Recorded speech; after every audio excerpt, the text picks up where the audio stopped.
Hello guys, welcome back to my YouTube channel. In this video let's talk about आज के time पे ना ये बहुत ज़्यादा हो रहा है कि because of this immediate joining वाली चीज़ आप ना डिसाइड ही नहीं कर पाते हो कि वेदर यू नो वट कि मैंने कंपनी का चलो ऑफर तो क्रैक कर लिया, मैंने इंटरव्यूज़ भी क्रैक कर लिया, बट सच में क्या मुझे कंपनी ज्वाइन करनी है या नहीं, अगर मुझे इससे बेटर ऑप्शन मिल सकता है या नहीं, क्योंकि सब कुछ है मुझे ज्वाइनर की वजह से ये सब कुछ चीज़ें हो रही है।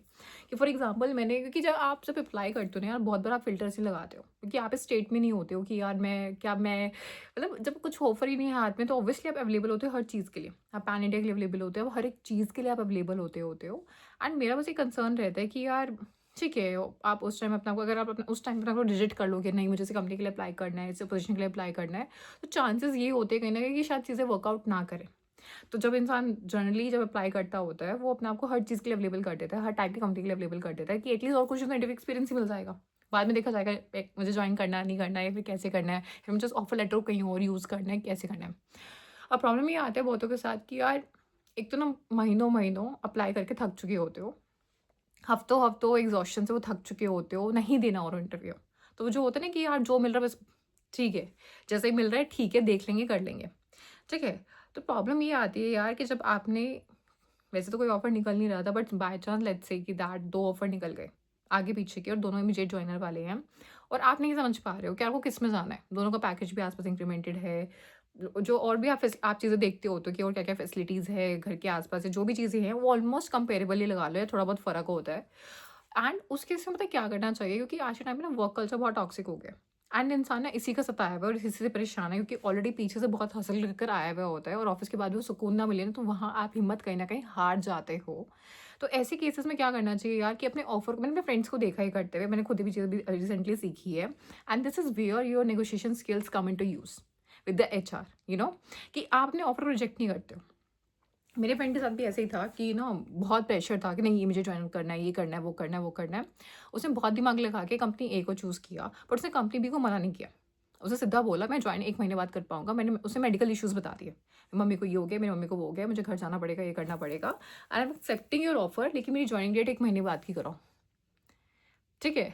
एंड ऑब्वियसली ये चीज़ें तभी हो पाती है जब आपकी नेगोशिएशंस बहुत अच्छी हो। कि यार किसी मतलब ये ना बहुत ज़्यादा चल रहा है कि एचआर्स मतलब भी चिढ़ जाते हैं, ब्लैकलिस्ट कर देते हैं आपको, क्योंकि ऑब्वियसली उन्होंने अपना बहुत टाइम इन्वेस्ट किया होता है, कंपनी का बहुत रिसोर्सेज लगे होते हैं, क्योंकि जब इंटरव्यू कंडक्ट्स होते हैं ना यार, तो वो जो इंटरव्यूअर होता है उसको भी पैसा कंपनी देती होती है, एचआर की कमीशन इन चीज़ों पर बंधी हुई होती है, तो बहुत कंपनी का पैसा लग चुका होता है इन चीज़ों के ऊपर।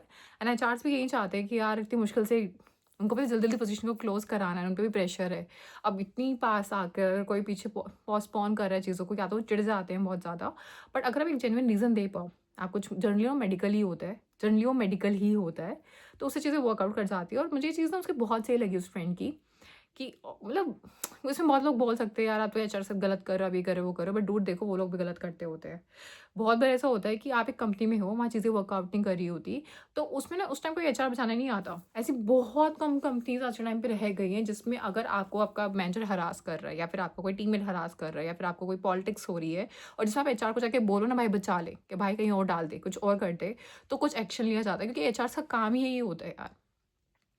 उनका काम यही होता है, they not doing their job, they actually not doing your job. मतलब कितने लोग हैं यार जिन्होंने लिटरली अपनी चलती चलाती जॉब को छोड़ा है आउट ऑफ दैट फ्रस्ट्रेशन, कि बोलने की तमीज़ ही नहीं है, कैसे मर्जी बोल जा रहे हैं कंपनी में, जैसे मर्जी वो मतलब यू नो व्हाट बिहेव कर रहे हैं, जो जो आउट ऑफ बाउंड्री काम दिए जा रहे हैं, मतलब की एक्सपेक्टेशंस रख के बैठे हुए हैं, and there is no one जिसको जाके वो कंप्लेन कर सके, जिसको जाके वो लोग अपना इंसाफ ले सके। When they are not there for us, तो why should we think about them.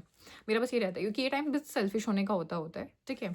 इससे पता है क्या होता है, आपने एक ऑफर एक और चलो सपोज करो चूज कर लिया, कि मैंने अपने फ्रेंड का देखा था यार, वहाँ जाने के बाद कंपनी का कल्चर पता करना इट्स वेरी इंपॉर्टेंट, कंपनी कितनी स्टेबल है वो पता करना इट्स वेरी इंपॉर्टेंट, और खासकर जब आपको कंपनी प्रोबेशन पे ले रही हो, क्योंकि प्रोबेशन का भी एक रिस्क बहुत रहता है आपके ऊपर भी, कि यार प्रोबेशन पे ले रही है, हो सकता है निकाल ना दे आपको। तो मैंने उसी चीज़ सीखी कि नो बट अपने ऑफर्स को मना मत करो, ऑब्वियस सी बात है, उनको मना मत करो जब आप क्रैक कर रहे हो।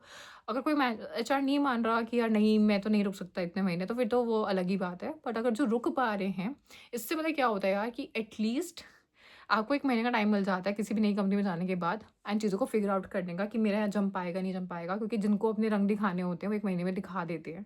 ठीक है? कि उस मेरी टीम में सेटिंग बैठ रही, नहीं बैठ रही, मेरी वर्किंग कल्चर में सेटिंग बैठ रही, नहीं बैठ रही। क्योंकि वो बहुत दिक्कत आती है यार, मतलब मैंने कितने केसेस देखे हैं इतनी मुश्किल से इतनी मेहनत करके कंपनी निकाली है और वहाँ जाके जो उनका इकोसिस्टम है, उनका वर्किंग कल्चर है, बहुत टॉक्सिक है। बहुत टॉक्सिक है, मतलब कोई सुनवाई नहीं है, कुछ है ही नहीं। तो मतलब और बेमतलब में टारगेट किया जा रहा है, बेमतलब में टारगेट किया जा रहा है। तो फिर ऐसे में तो इंसान यही लगता है ना कि यार तो पागल ही था, उसको ऑफ़र को रिजेक्ट करके यहाँ पे आया। एंड तो चीज़ें होती हैं यार, that's why I am telling you. ठीक है, थोड़ा इन चीज़ों को बहुत सिस्टमैटिकली एंड थोड़ा डिप्लोमैटिकली इन चीज़ों को किया करो। एंड इम्पॉर्टेंट है कि लोगों से बात करो, नेटवर्क करो, ताकि आप दूसरों के एक्सपीरियंसेस से सीख सको। I hope you guys like this video. In case you guys do, then please like, share, comment, subscribe my channel. Thank you.